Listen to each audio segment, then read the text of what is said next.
So I heard someone call you a technology futurist. Is that a title that you resonate with? And if it is or isn't, what does that mean to you? Mm.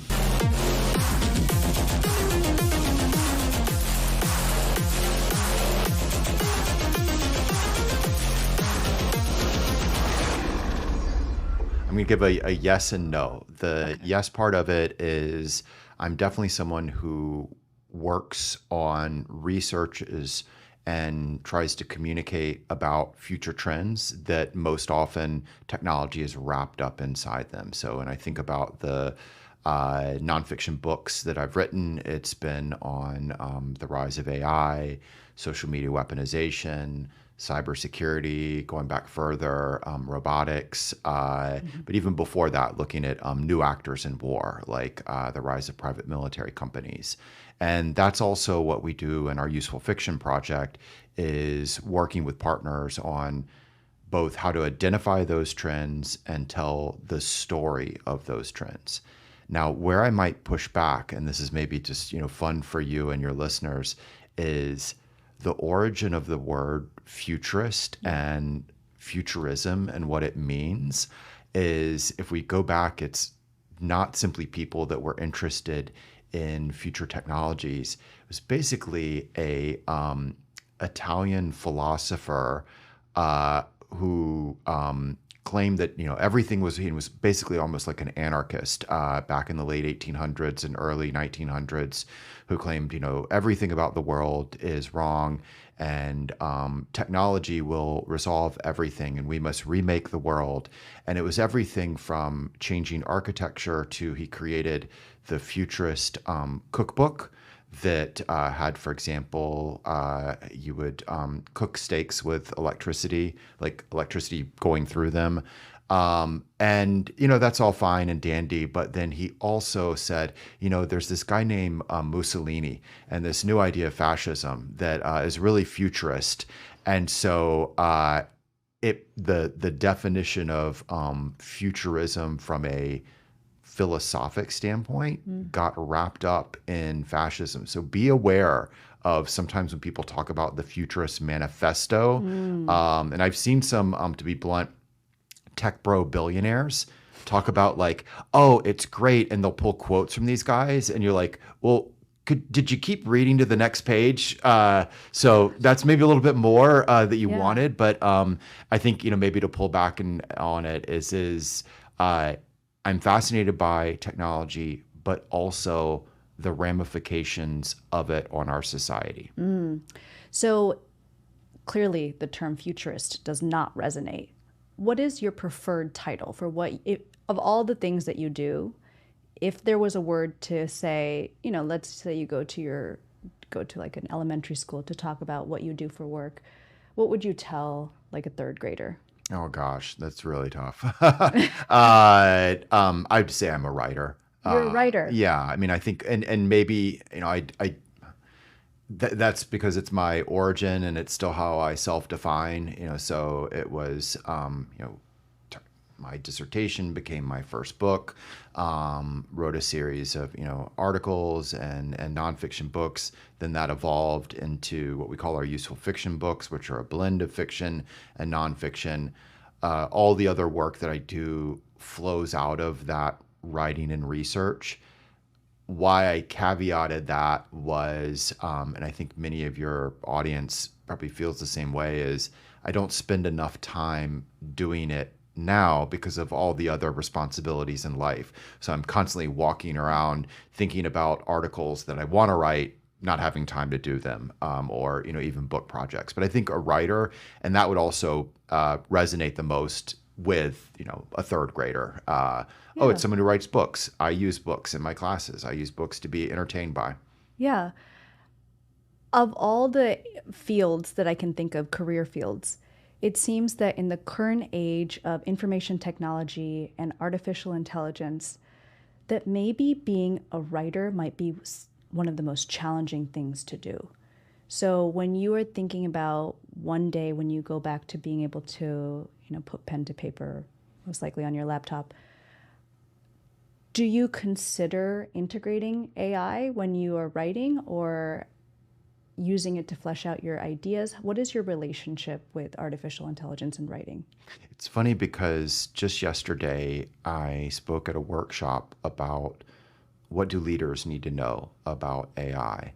And there is this tension right now between, on one hand, and I referenced it earlier, I'm facetiously saying it, but it is somewhat accurate, the tech bros who are saying AI will solve all our problems. It will do everything better than any human can do.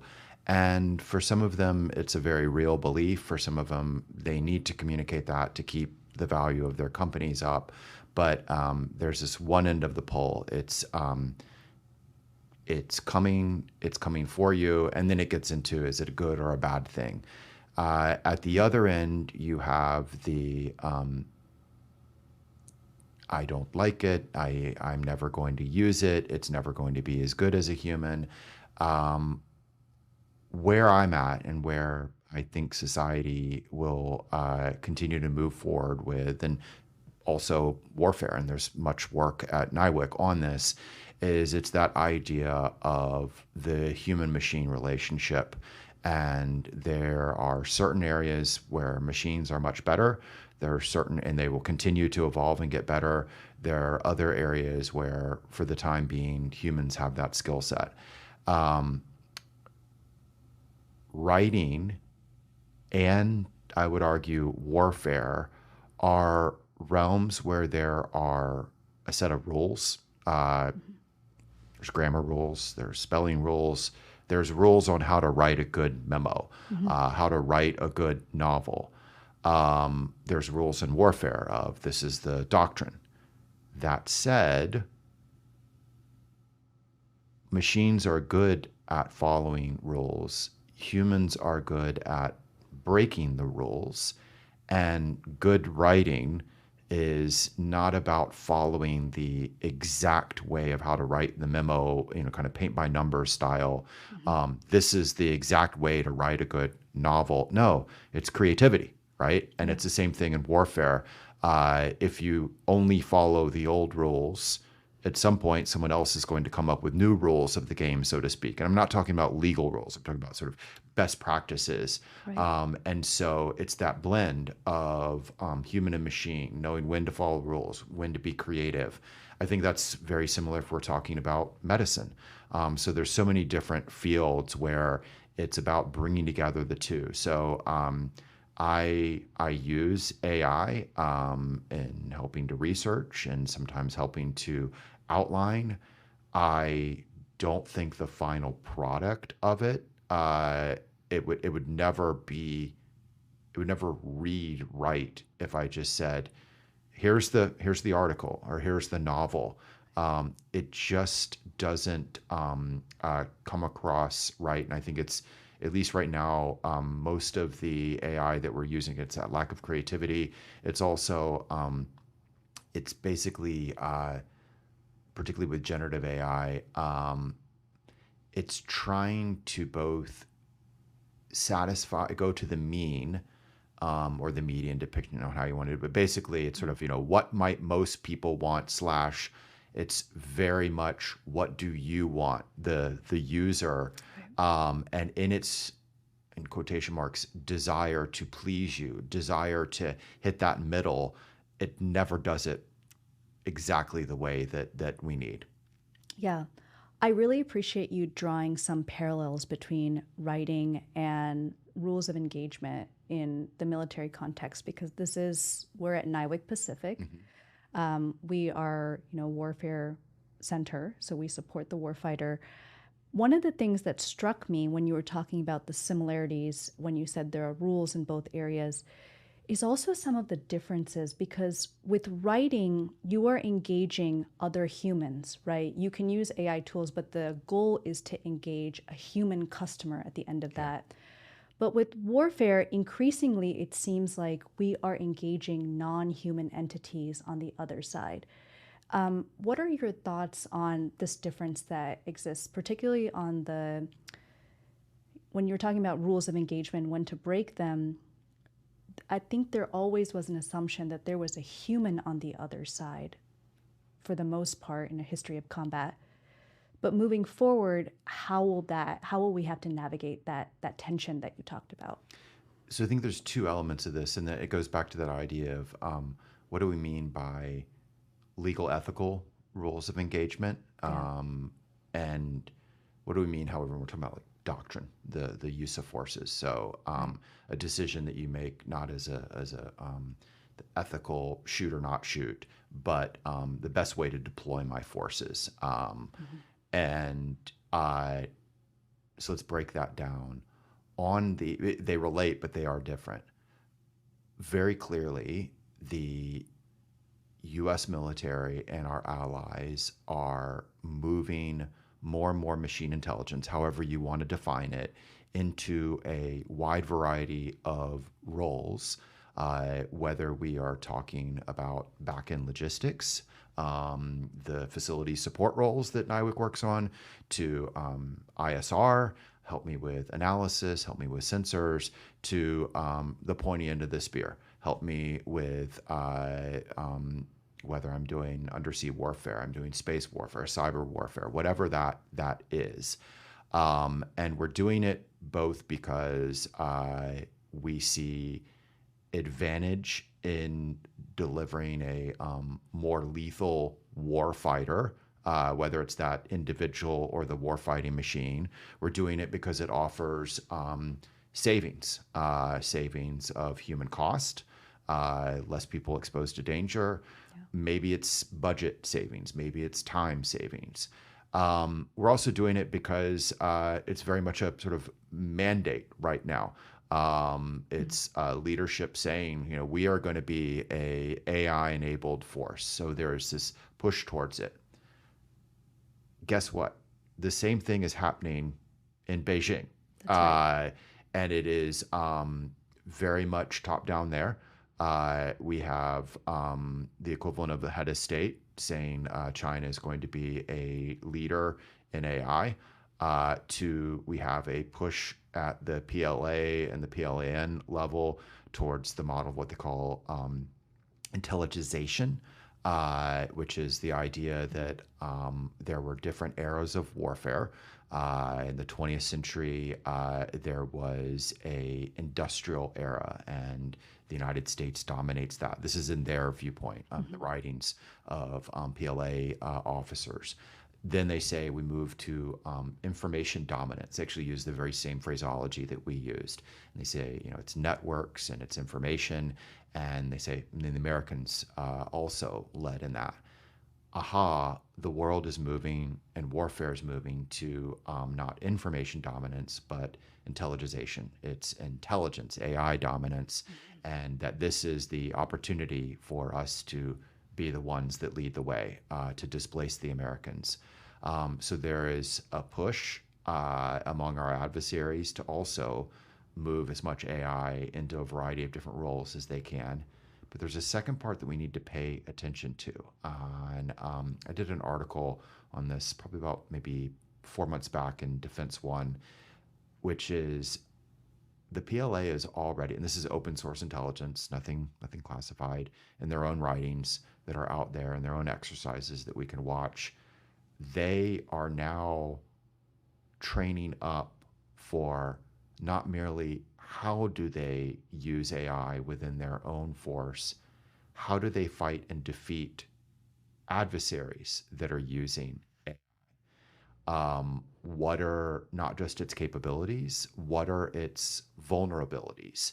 And in particular, it circles back to something that machines are, they're very good at certain things. They're very easy to trick in other ways. They also, like humans, self-deceive a lot. And there's algorithmic bias issues, whatnot. So the PLA is basically like, how do we go after that? So that's the doctrine back and forth that we see out there. But you brought up the other, which is the idea of the rules of engagement, the legal ethical side. And I'll share with you a story that maybe I think illustrates the different views of this. Um, a few years back, I was at a dinner, and at the dinner was uh, I'll facetiously say, I won't name names, but I think he's now a trillionaire. He's known for cars and space. And we had a back and forth about a couple of issues. Ozempic is one of the other things. We had a back and forth on whether they would be able to build a tunnel, or sorry, a high speed train in a tunnel going through Mhm. California. But the other thing we talked about was uh, deaths by traffic accidents, and Mhm. um, he took the view that they could be solved, so to speak, with handing over more and more of our driving to machines. Um, I said that we could have a back and forth on that, but it doesn't solve the issue of the runaway trolley. And I, he then said, yes, it does. I was like, and what I figured, and so for your listeners that back and forth, and for those that the runaway trolley is like taught in pretty much every philosophy 101 class, and it's basically the idea that there's a runaway trolley, and it's there's different ways that it plays out, but basically it's going to hit one little girl or five adults, or another part of it is do you it's going to hit people, or do you take action to make it, Yeah. and Do you pull the lever? exactly. And he was like, well, no, no, no, we can engineer it. We can solve it. We can solve it. And I'm like, you don't seem to get it. And what it was is we were just speaking different languages. It was like Mm. your solution reveal the whole point of the runaway trolley is not to engineer it. It's to reveal, are you utilitarian? Do you Right. care about five people versus one? Do you care about individual action versus group? It's revelatory of the way you look at the world. Right. It's not an engineering problem. And he It's a could not, values problem. Yeah. yeah, and he could not wrap his head around it. That I was like, even the way you solve it is showing, and let's set aside that Mhm. they've not solved it. Like Right. this company's neither offered fully driverless cars yet, and there's still traffic accidents. But what I'm getting at is it's very wherever we are with the advancement of our AI now or in the future, whether it's on our highways or out in the battlefield, it will still come back to a human decision Mm. that will reflect our values, what we choose, Mhm. and it will be one that we will still argue about whether it's right or wrong. Yeah. And no AI is ever going to solve that. Right. So as you were telling me the story, I really thought that it was going to go in a different direction. I thought you were going to also address that eventually combat is just going to be one territory with a bunch of unmanned weapons and AI fighting another territory with a bunch of unmanned weapons and AI, and whether there's ethics in, one AI taking out another AI. But to your point, there is a human life somewhere in that loop because we are really the only ones who have a stake in this, right? This reminds me a lot of your book, Ghost Fleet, Mm, which I did read in preparation for this, thanks. that you wrote with August Cole. That book came out in 2015, Hmm. arguably way before, can I call it an AI revolution? Before ChatGPT became popular, essentially. Now that it's been about 11 years after that book, can you speak to some things in that book that you feel very much still resonate today? And maybe if there are any things in that book that you felt, oh, I was off about this, maybe something that you kind of touched on, but now has become much more important. Yeah, it's interesting to go back to the origin of that book was so August and I. August was both a friend but a defense reporter for the Wall Street Journal, Mhm. and it's funny to go back in time, but there was a series of issues that we felt were both presently, but going to be even more important, back to your earlier question about futurists, Yeah. that people either weren't paying attention to or were getting wrong. And when I say it's funny, because the topics were things like we felt that the future of war and geopolitics was not just going to be insurgency and terrorism. And Mhm. again, you could look at the US defense strategy to the books that Tom Clancy was writing. They were all terrorism, insurgency focused. We felt that the future was not going to be one where China, in the parlance of U.S. Strategy at the time, was we could essentially kind of cajole, convince them, induce them to become a quote responsible international partner to us. We felt no, there was history told us great powers come into conflict, Right. an authoritarian system. On the technology side, there was a whole series of technologies that we felt people weren't, in particular senior policy leaders, weren't grappling with. It was robotics, drones, it was AI, it Yeah. was the ramifications of that, cyber, supply chain security.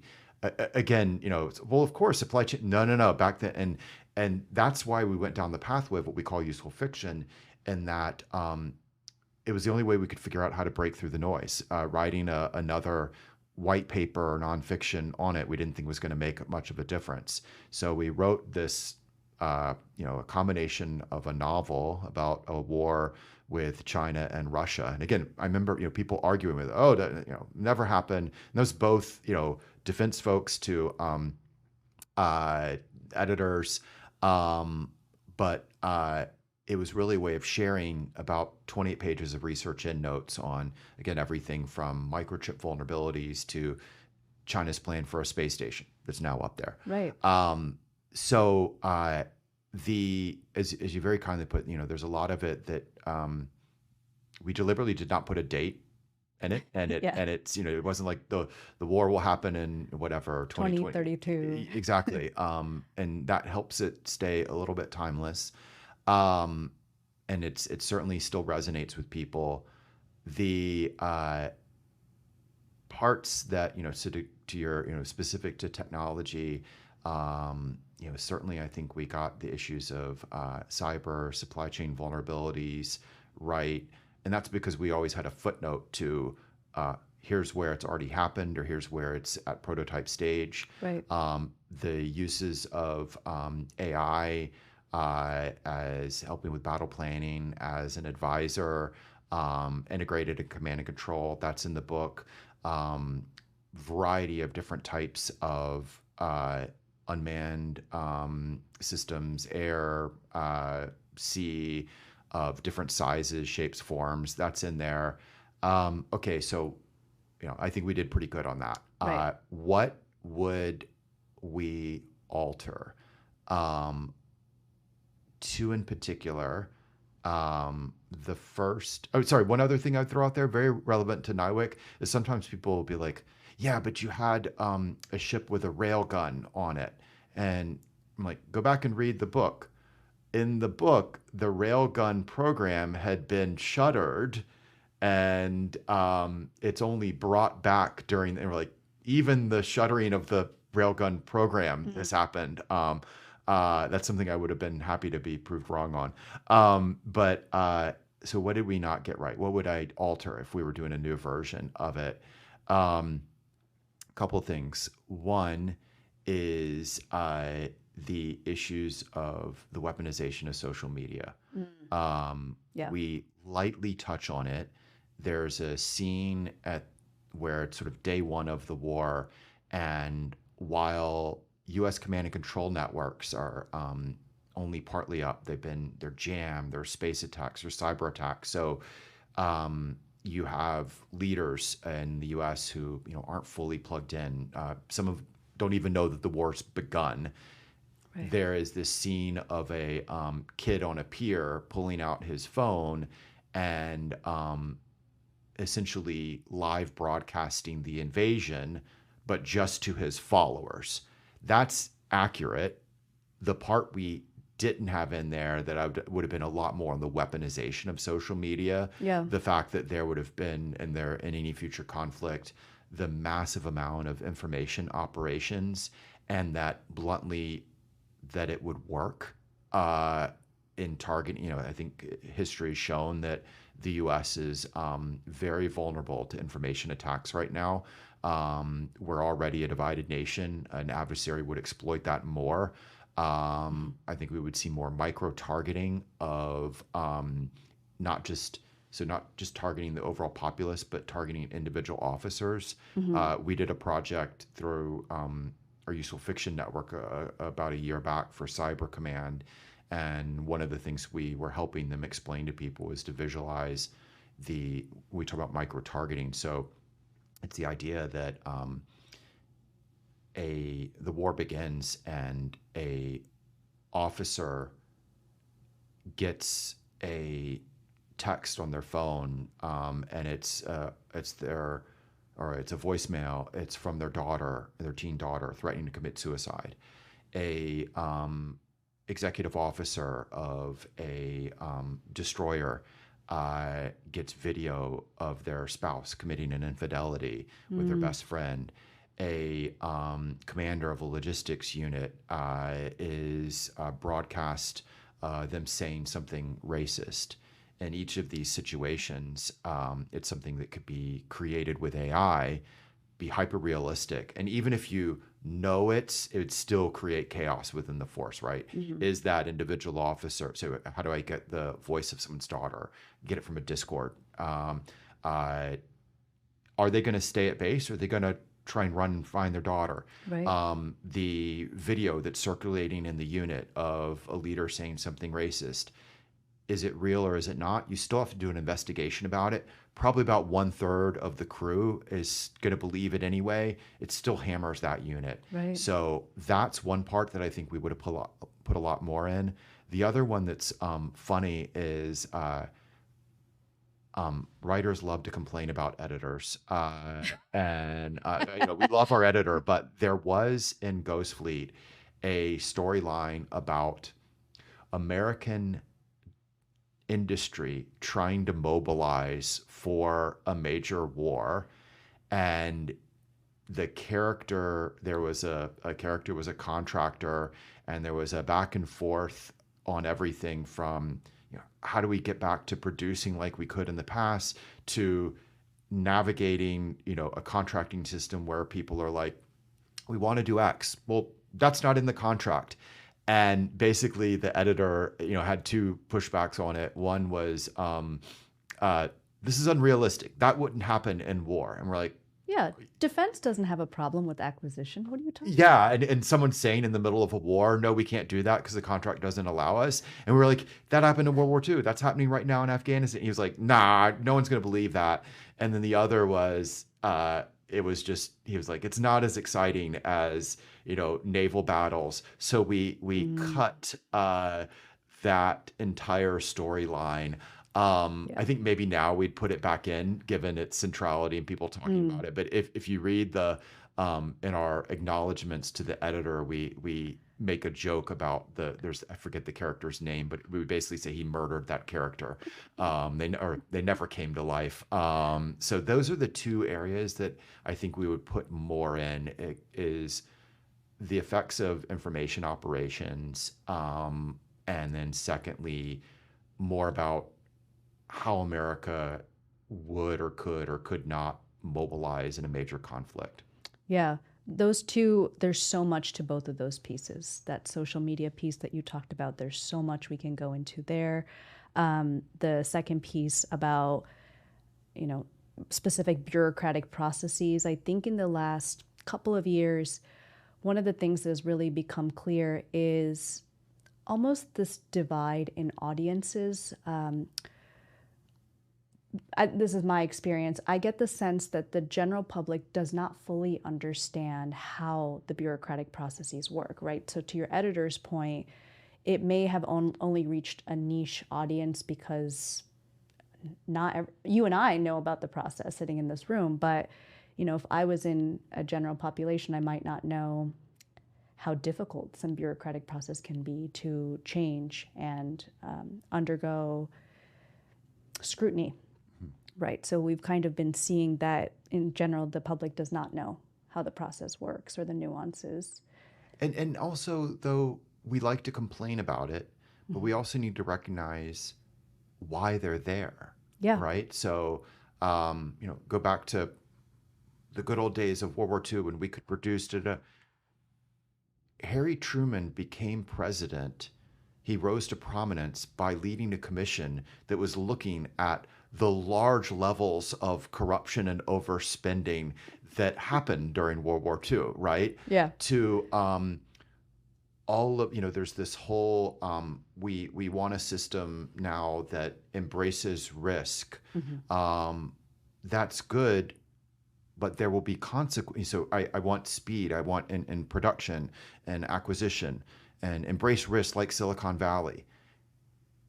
Yes, but um, what does failure look like? What are the consequences of failure? So there's Yeah. also like, let's embrace failure. Okay, that's cool, but later on, if a warfighter dies because you embraced risk, are you cool with that? Right. Or uh, understanding the difference between a science project and capability. So there is, I say science project in kind of the quotation mark of what I'm getting at is that idea of fake it till you make it, Yeah. which is not a negative Silicon Valley term. It's a like this is the way to do it, right? Right. Let's get the contract and then we'll figure it out later. Well, there are situations where I need that actual capability. The to give a more specific example, I was talking with she's someone from Ukraine recently, and we were joking about how to put it. I have empathy towards the poor Ukrainians, not just because of what Russia's done to them, but how many companies showed up with, here's my drone, it's awesome. And usually they showed up wearing fleece vests. And the Ukrainians had to act grateful. Thank you for showing up. And then they deployed on the battlefield and like it wasn't ready for anything, right? It can't fly distance or it can't deal with jamming, whatever it is. And the Ukrainians had to like sit there and be like, thank you for coming, because they don't want to say like, oh my God, not another startup company. And then the company's like, this is great. We learned a lot. And the Ukrainians are like, this is our war, right? So Yeah. that's what I'm getting at is we, there's one, people don't understand, kind of how hard it can be to drive change, but there's also understanding why we make it hard sometimes within the Right. system. Yes. Yeah. I will add one other thing that I think about this related to NIWIC is understanding also that there are certain areas where they have national security value, but because of the cycle of financial returns, the market may not fill them. Mm. Um, so, as an example, you know, small drones, lot of AI, quick returns for VC, for private equity. Right. Biotech is an area, not that it isn't profitable, Slow. it's slow, right? So you Yeah. don't see a lot of VCs, they're not as interested in that.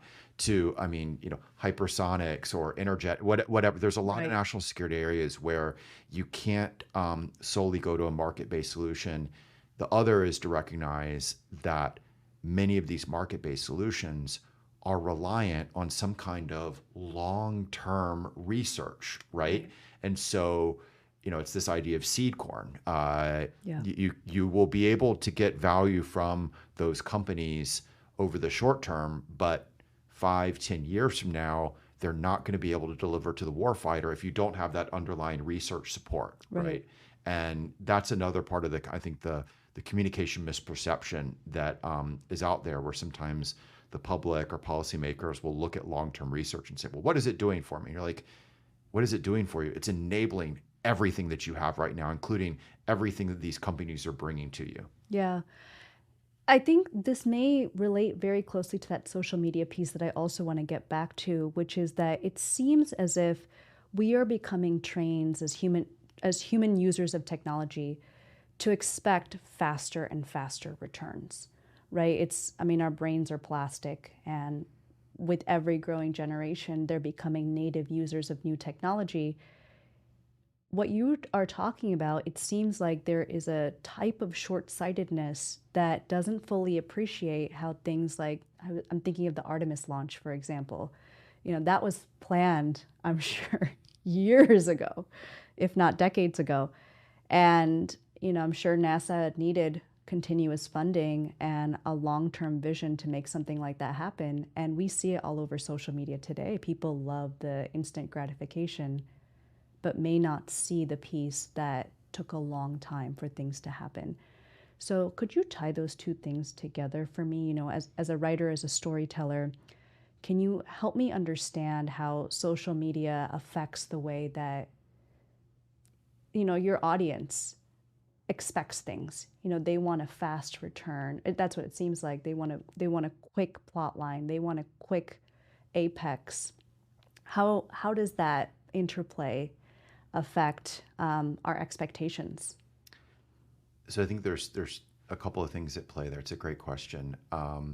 One is the effect on attention span, Yeah. and many people have probably heard of the idea that now humans have those who spend time growing up in social media have a shorter attention span than goldfish. And look, I'm as equally guilty of that. I woke up this morning and clicked through Instagram and click click click click click.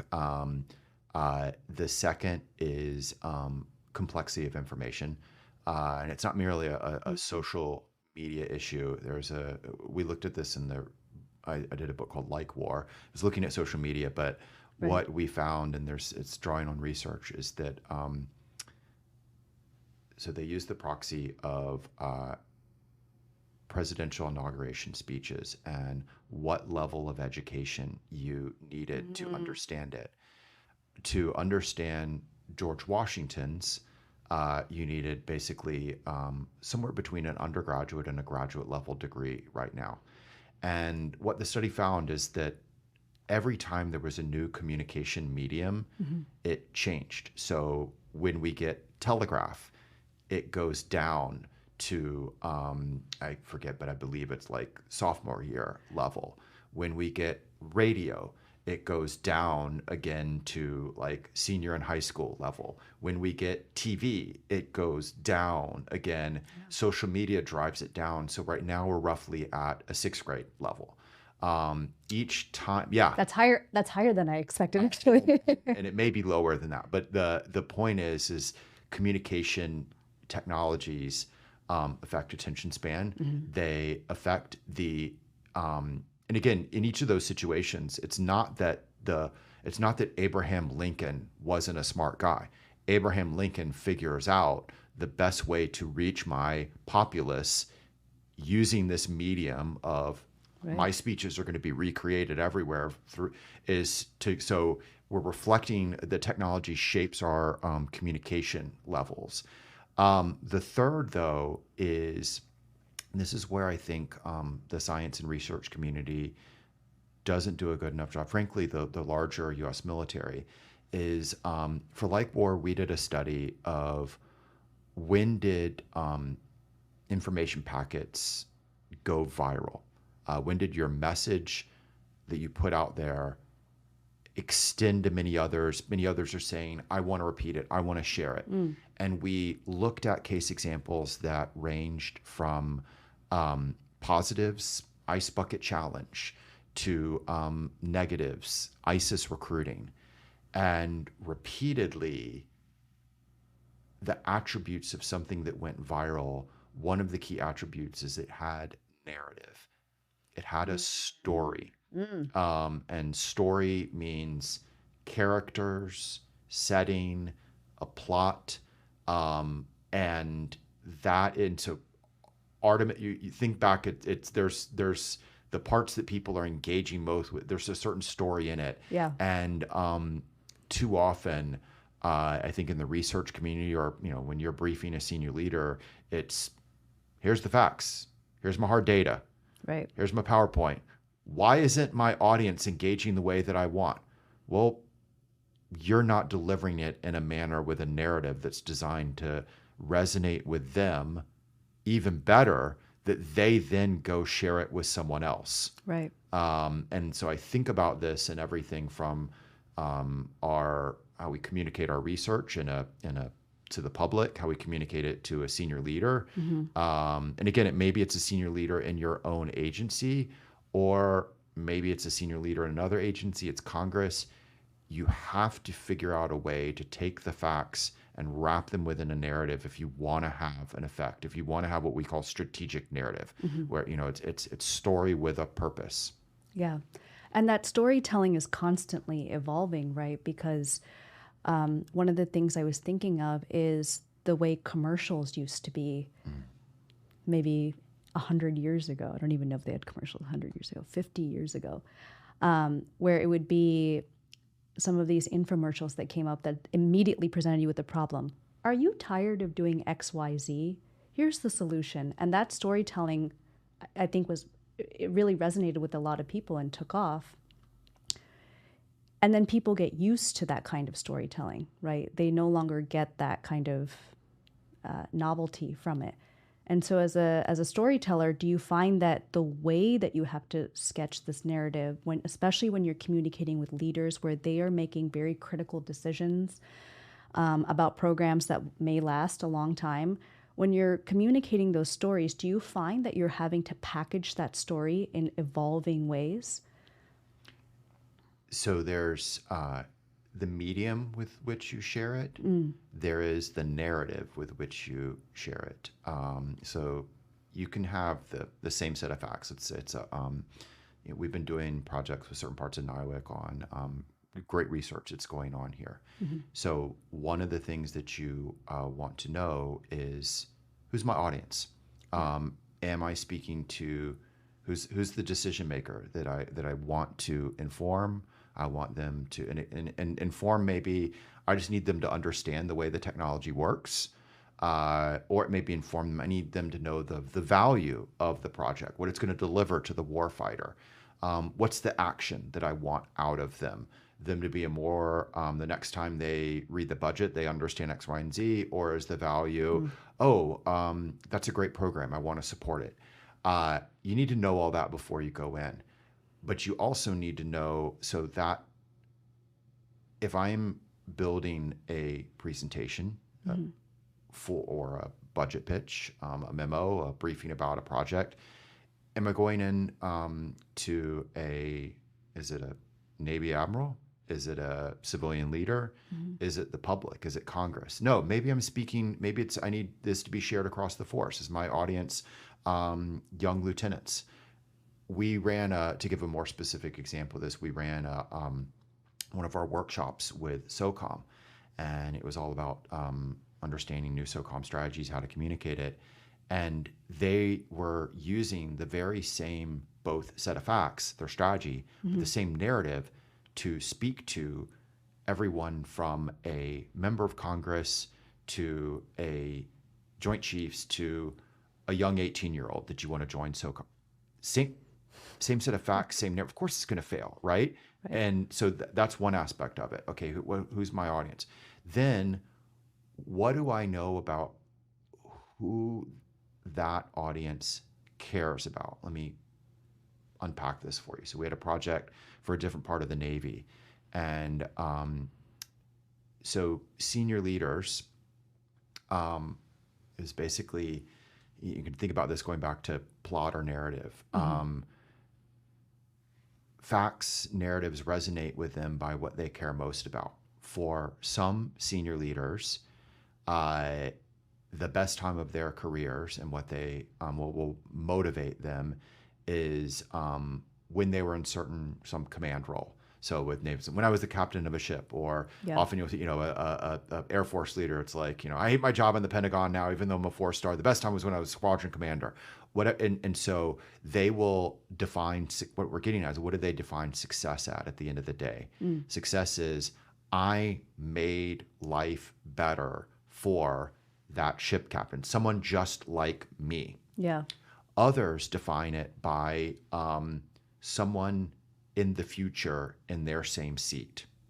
So, I want to make it better for people who come after me. bingo, exactly. So I'm the head of this organization. The I will judge myself. History will judge me based on 5, 10, 15 years from now. Is it better for them? Others, there was a senior leader who essentially he judged it by it was who he, in quotation marks, cared the most about was young enlisted. Did I do something today that made the sailor's life better? Yeah.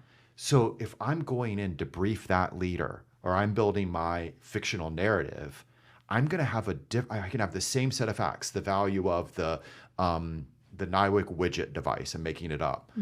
I'm going to have I'm going to talk about its use out of the ship versus how it resonates for a young sailor to what it looks like for the Navy in 2040, what it offers to admirals. So that aspect of understanding your target audience, narratives that resonate with them, what moves them, that's often one of our key failings. The other is that comes up again and again in these workshops is we love our data. Yeah. We love our data because we come from this community. It's why we got into it. We love our data because we want other people to be as excited about it as we are. The real reason we love our data is we spent so long gathering and building it. And so what we do, therefore, is we flood people with all the data that we gather, whether it's in our PowerPoints, whether it's in our memos. Think of your data as like salt in cooking. Yeah. If you don't have any in it, it's terrible. Will not do the job. On the other hand, there is a certain point at which you ruin the meal. It is the very same thing when we're building our narratives, so to speak, for I'm trying to convince a policymaker about the value of my project. Think of your data, your factoids, your numbers as like salt in cooking. That's a big advice I always give people. Yeah. I'm curious why you use the word data instead of information, because we have a ton of information and it's so accessible to us. How do you make you distinguish between that and data? Maybe it's just the way. I mean, that's a good call. It's if we say information, it almost sort of can be everything, right? Yeah. So, information. What's the color of the wall?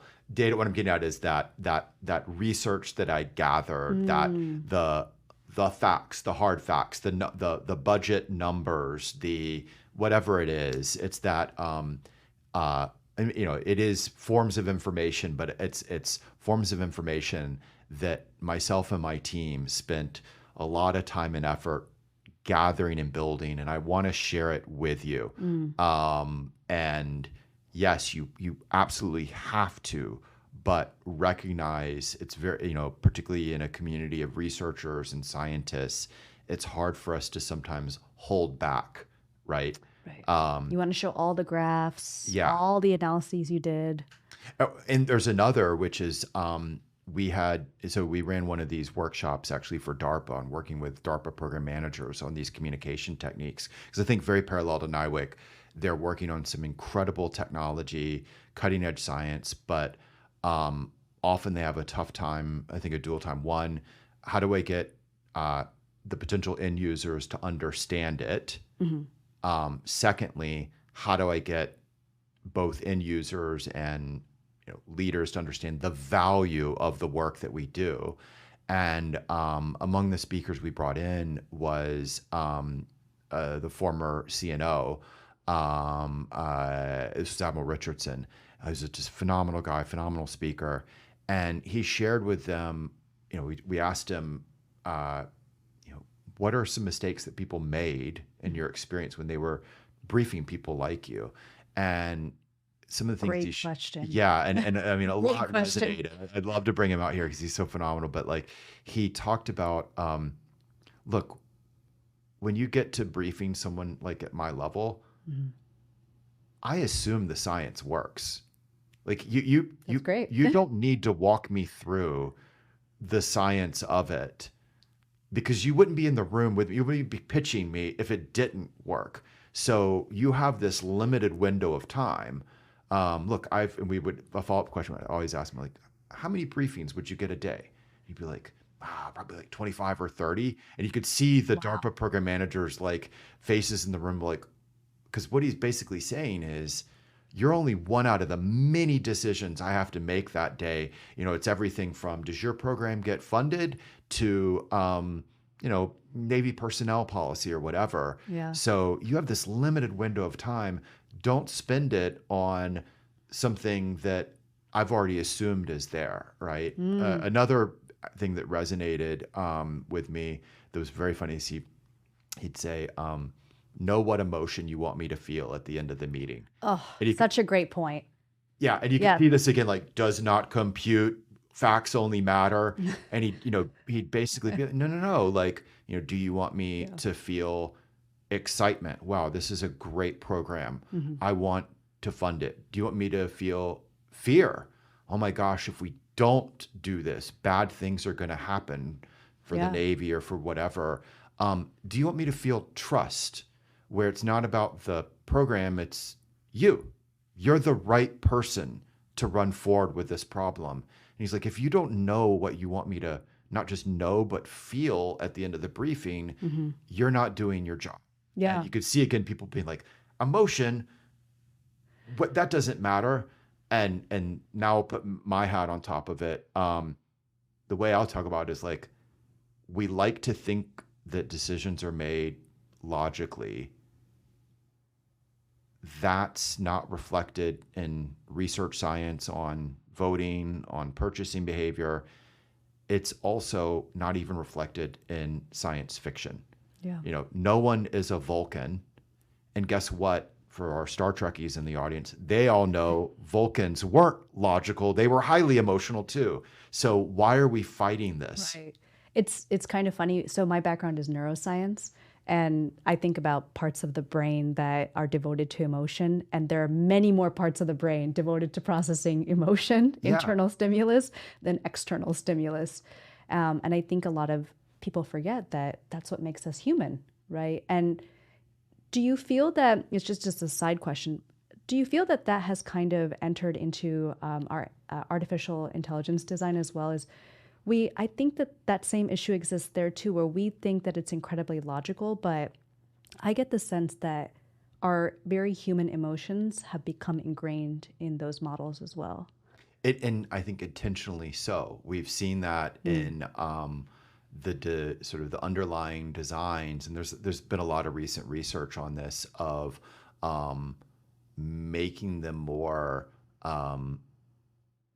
trying to find the right adjective. It's basically sort of Approachable. it's not even approachable. It's basically bluntly kissing our butts. Uh, Yeah. and in turn, so there's that's in the design to get people to use them more. Hmm.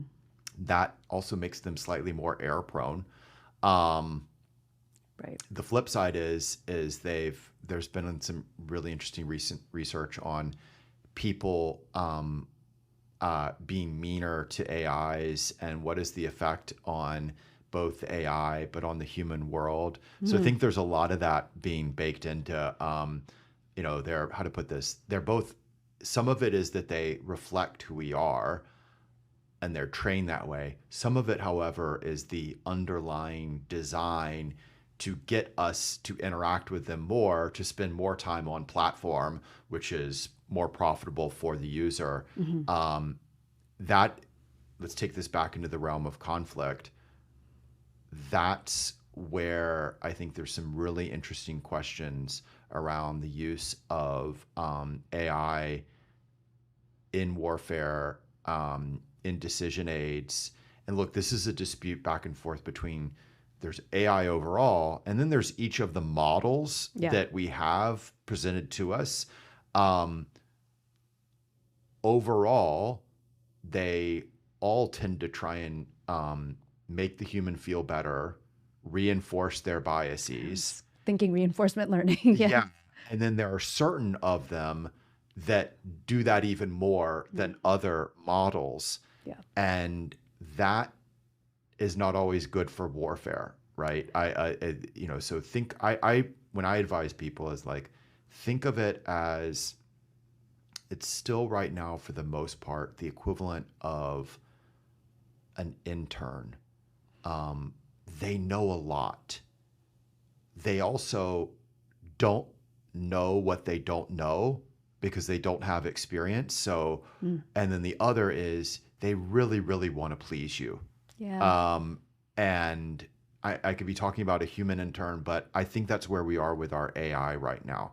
So it Okay. will spit out things that are hyper intelligent, and then other times you're like, wow, that is so off. But the other part is that its desire, in quotation marks, I'm humanizing it, but it's programming to make what it thinks you will be happy. It doesn't know sometimes, no, no, no, no, I don't want that answer. Or, Mm. I want you to tell me this is not possible. Yes. Yeah. Be real with me. I want a logical solution. Be logical with Yeah. me. But yeah, the models are designed on human data. So the emotion's going to be in there. So we've been talking for quite a bit of time. I've enjoyed our conversation. I hope you Me have too. too. So you're here visiting Nywick Pacific. You're going to share more of your insights with us. One of the, I think, wonderful grains of salt that you've left with us is identify the emotion that somebody should be left with. If there's anything else that you want to leave our listeners with, so, these are government employees whose lives have been changed dramatically within the last couple years. As a storyteller, is there anything else that you want to leave them with? So first, we've had a great relationship working with different parts of Narwick, and one of the things that I've been left impressed by is this cutting edge research that's happening all over the place. And I think the lesson we've learned, but also the enduring challenge for Nywick, as I was referencing earlier, Mm-hmm. is both how do I support the warfighter both now and in the future. So it's that issue of responding to not just current issues and threats, but what's coming next. Yeah. Secondly, how do I communicate it in a manner that's not just about the excitement of the research, but this is what it will deliver to the warfighter. And again, it makes their life easier. It ensures we don't have a defeat in the future. It enables us to do things that we couldn't do before. Mm-hmm. I think it's that double aspect of it is both what I've been impressed by, but I think it's part of this challenge here. And it goes back to the notion of what we talked about of strategic narrative. Mm-hmm. What's the story that I'm trying to tell about my work? But what's that story that is strategic? It has a sort of ends, ways, means to it. Right. And the more we can do that, I think the more this place can deliver value Mm-hmm. and be recognized for delivering value. Absolutely. I think the recognition piece is you're absolutely right there where if we can share how impactful our technologies are in the right way, the right people are going to pay attention, right? And that is something that I think we can get continuously better at. Yeah. All right. Well, thank you so much No, I for appreciate it. for Thank you. speaking with us. This was great.